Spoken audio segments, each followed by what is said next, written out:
Sebuah kehidupan, terkadang memang menjadi tanda tanya besar, karena terkadang, kehidupan berjalan tidak seperti yang kita harapkan. Dan apapun, pasti akan dilakukan demi untuk menjalani hidup. Seperti kisah kelam dan pahit yang akan kita bahas kali ini. Kisah ini adalah sebuah pengalaman yang dialami oleh salah seorang teman.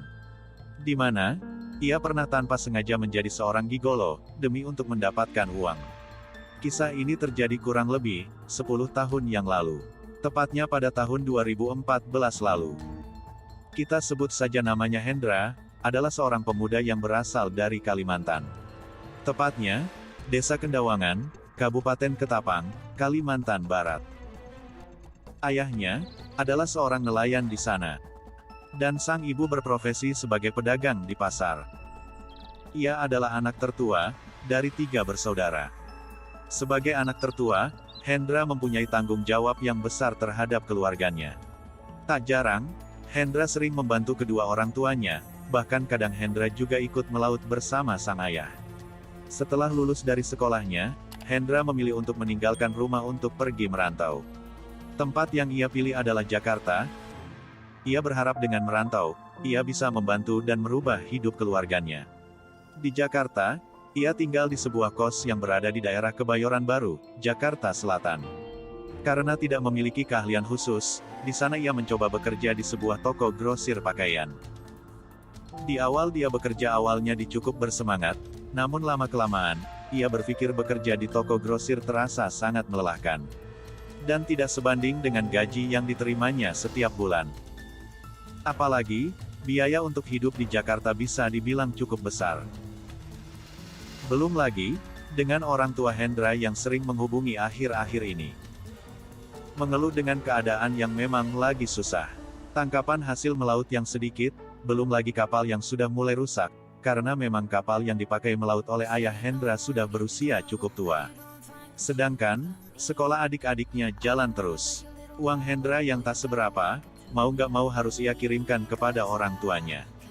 Di tengah galaunya uang yang menipis, suatu hari saat mencoba mencari pekerjaan baru, ia mampir ke sebuah warung bakso yang tak begitu jauh dari kos yang ia tinggali sekarang. Di sana ia dilayani oleh Mbak Yuni. Mbak Yuni ini adalah orang yang punya warung bakso ternyata. Usianya sekitar 40 tahun, dengan wajah yang cukup cantik dan bodi yang cukup mantap. Bahkan, meskipun sudah menginjak 40 tahun, Mbak Yuni masih terlihat cukup muda. Lalu, iseng-isenglah Hendra bertanya kepada Mbak Yuni pemilik warung bakso. "Mbak, ada lowongan pekerjaan nggak?" "Ada sih kalau mau," kata Mbak Yuni. "Bantuin saya di sini." Mulailah mereka berdua mengobrol, namun, karena memang cuma iseng Hendra kurang tertarik untuk bekerja di sana. Saat Hendra selesai makan dan mau bayar, Mbak Yuni malah menolak uang dari Hendra. Entah apa yang dipikirkan oleh Mbak Yuni. Tapi yang jelas, saat Hendra mau pulang Mbak Yuni sempat bilang, "Nanti kalau kamu butuh apa-apa datang ke sini ya, siapa tahu Mbak bisa bantu." Seminggu kemudian, karena uang di kantong Hendra sudah mulai habis, ia memutuskan untuk datang lagi ke warung Mbak Yuni.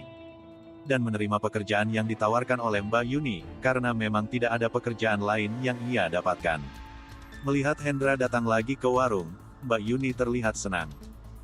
Setelah ngobrol ngalor ngidul, Mbak Yuni nanya, "Gimana, udah dapat kerjaan belum?" Ia dijawab sama Hendra, "Masih belum Mbak." Nah, Mbak Yuni tiba-tiba nyodorin uang sebesar 300.000.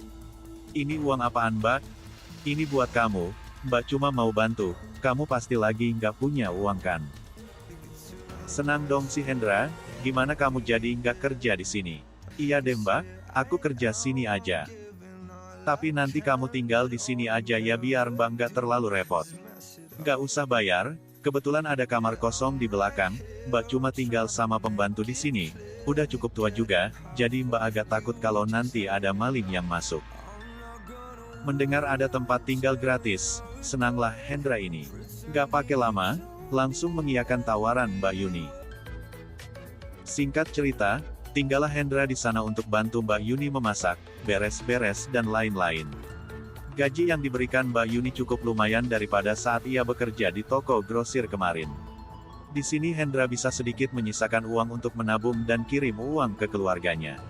Sampailah pada suatu malam, saat Hendra sedang beristirahat di kamar, Mbak Yuni izin masuk dan menanyakan tentang keuangan Hendra. Hendra mengucapkan terima kasih banyak karena sudah membantu dirinya dan memberikan tempat tinggal gratis kepadanya. Lalu, Mbak Yuni nanya, Hendra mau uang lebih nggak? Nanti bisa sampai beli motor, mobil, bahkan bisa sampai punya rumah. Hendra bingung, caranya gimana Mbak? Mbak Yuni senyum, Hendra bisa jual jasa. Maksudnya gimana Mbak? Mbak Yuni jelasin, kalau ia punya beberapa kenalan. Nah, kenalannya ini butuh teman untuk diajak belanja, jalan-jalan dan lainnya. Maulah si Hendra ini polos-polos lugu anaknya. Si Mbak Yuni nanya lagi, Hendra pernah punya pacar nggak? Dulu pernah, tapi udah putus. Ya zaman masih sekolah dulu. Pernah gituan nggak? Sambil ngasih kode. Hendra geleng-geleng. Nggak disangka Mbak Yuni tanpa malu-malu, langsung buka pakaiannya. Hendra melongo, ngapain Mbak? Sini Mbak ajarin kamu. Hendra nggak mengiyakan dan nggak menolak. Karena mungkin, kaget ia. Dan terjadilah adegan ranjang mereka berdua malam itu. Setelah selesai melakukan adegan dewasa itu, Mbak Yuni langsung keluar kamar, dan masuk lagi sambil membawa amplop. Pas dibuka, itu uang 1 juta. Kata Mbak Yuni, ia akan dapat lebih kalau nemenin kenalannya jalan-jalan. Tertarik dong si Hendra ini, hilanglah akal sehatnya. Enaknya dapat, duit juga dapat. Malam minggu setelahnya, warung bakso tutup sedikit lebih cepat. Hendra disuruh mandi, berpakaian rapi, dan wangi. Lalu Mbak Yuni mengajak Hendra keluar gang menunggu seseorang. Gak lama, datanglah mobil yang menepi di dekat mereka. Kaca dibuka, ternyata di dalamnya ada seorang tante-tante yang mengemudi mobil tersebut. Dia, kenalan Mbak Yuni. Mereka masuk mobil lalu pergi. Di dalam mobil, si tante ngenalin diri sebagai Mirna. Dia pemilik restoran seafood yang cukup ramai di Jakarta kala itu. Mereka akhirnya sampai di sebuah mall. Setelah turun, Mbak Yuni pamit pergi duluan entah kemana. Sebelum pergi, Mbak Yuni sempat berbisik kepada Hendra, agar bersikap layaknya orang pacaran pada Mirna. Tinggallah Hendra berdua di mall itu bersama si tante. Mirna mengajak Hendra keliling mall dan berbelanja beberapa barang termasuk pakaian, sepatu dan lain-lain untuk Hendra.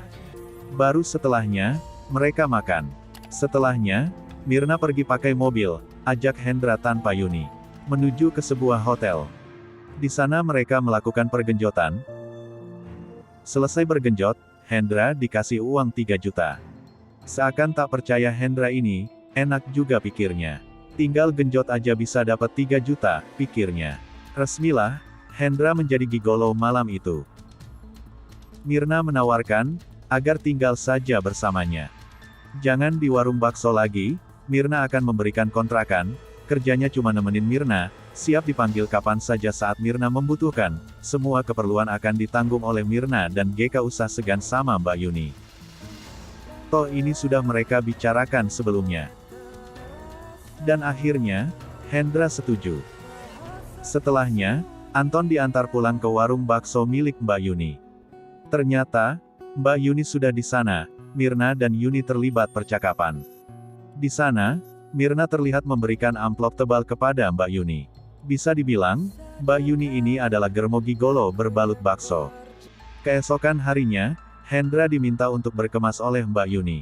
Dan dia dijemput oleh mobil yang sudah dipesan oleh Mirna.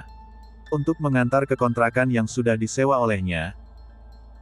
Kontrakan itu sendiri cukup mewah sih. Selama tinggal di kontrakan barunya, Mirna sering datang untuk meminta jatah untuk digoyang. Selesai digoyang, ia dikasih duit. Ia begitu aja terus. Walau sebenarnya terlihat enak, tapi sebenarnya, Hendra ini tersiksa.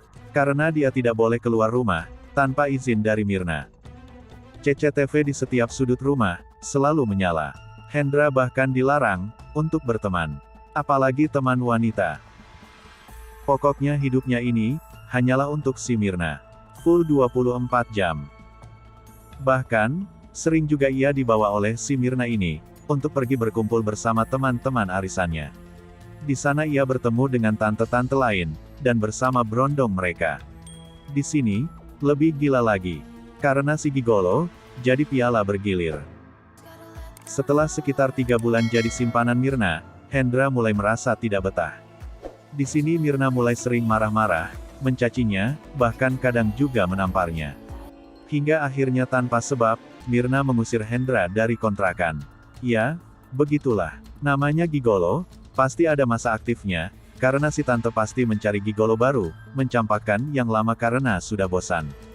Hendra keluar dan mencari kontrakan baru. Cukup mudah sih baginya. Karena 3 bulan melayani si Mirna, dia sudah punya tabungan, puluhan juta. Namun sayangnya, Hendra malah tidak tobat. Ia merasa, jadi gigolo adalah pekerjaan yang mudah untuk cepat mendapatkan uang. Melalui jaringan yang ia dapat saat ikut si Mirna dulu, ia mencoba menjalin kontak dengan beberapa tante-tante lain. Di sini, mulailah petualangan Hendra mulai lebih liar lagi. Ia pindah dari tante yang satu, ke tante lainnya. Bahkan, terkadang beberapa istri pejabat pun dilayaninya juga. Malah kadang, dia juga melayani om-om gay. Karena uangnya jauh lebih besar. Namun, dari hasil pekerjaan gila yang dia lakukan, Hendra berhasil membeli rumah yang cukup bagus di kawasan Kebayoran Baru, yang tak jauh dari tempat ia kos pertama dulu. Beberapa barang mewah termasuk mobil, motor, dan beberapa jam tangan mewah pun juga dimilikinya. Yang jelas, hidupnya jadi berubah sih, semenjak kenal tante-tante. Tapi sebenarnya, pekerjaan gigolo ini cukup ngeri, penuh resiko, karena nyawa taruhannya.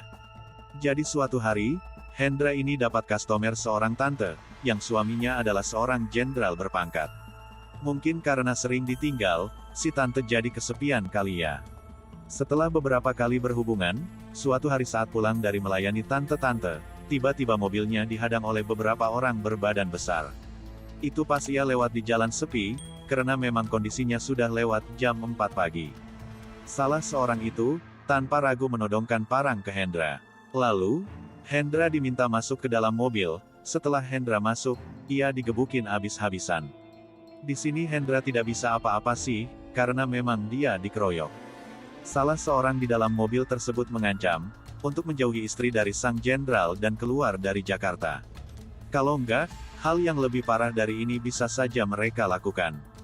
Ternyata mereka adalah anak buah dari jenderal, yang istrinya baru ia layani. Dia tahu kalau istrinya bayar gigolo untuk menemaninya di rumah. Keringat dingin dong, di Hendra. Diancam begitu. Namun setelah memohon ampun, akhirnya Hendra dilepaskan oleh mereka. Dan pulang ke rumahnya. Rasa takut, bercampur dengan rasa sakit karena abis dipukuli bercampur aduk di dada Hendra. Ia berpikir, gimana caranya bisa selamat. Atas saran dari beberapa teman gigolonya, ia disarankan stop main dulu dan pindah dari Jakarta supaya aman, dan pindah ke Bali. Karena di Bali, dia masih bisa menjadi gigolo untuk turis-turis. Ia seperti PSK pada umumnya, minim resiko. Tidak seperti main dengan tante-tante resikonya besar jika ketahuan suaminya. Sekitar kurang lebih 1 bulan, setelah ia menjual semua aset-asetnya di Jakarta, ia mulai mencari tempat tinggal baru di Bali, dan pindah ke sana. Di sana, ia melanjutkan petualangan barunya dengan para turis. Tapi kali ini, ia tidak bertahan lama menjadi seorang gigolo di sana. Baru 1 tahun berjalan, ia malah jatuh sakit. Tubuhnya malah semakin kurus, setelah diperiksa ke dokter, rupanya ia terkena penyakit HIV. Mendengar hal itu, ia berpikir hancurlah sudah hidupnya. Tapi sekarang, ia telah tobat dan kembali ke kampung halamannya, dan menjalani sisa-sisa hidupnya di sana. Dan seluruh kekayaan yang pernah ia dapat saat menjadi gigolo dulu, kini semua telah ia jual. Beberapa juga telah ia sumbangkan ke panti asuhan di sana. Sekarang, dia hanya bisa menyesali apa yang sudah ia perbuat dulu. Dari kisah ini, kita bisa belajar untuk tidak mudah mengambil tindakan apalagi tentang sebuah pekerjaan, berpikirlah dulu sebelum kamu memilih. Karena, semua yang terlihat enak, tidak selalu menyenangkan. Ingatlah bahwa Tuhan akan selalu mengawasi kita agar kita berjalan di jalan yang benar.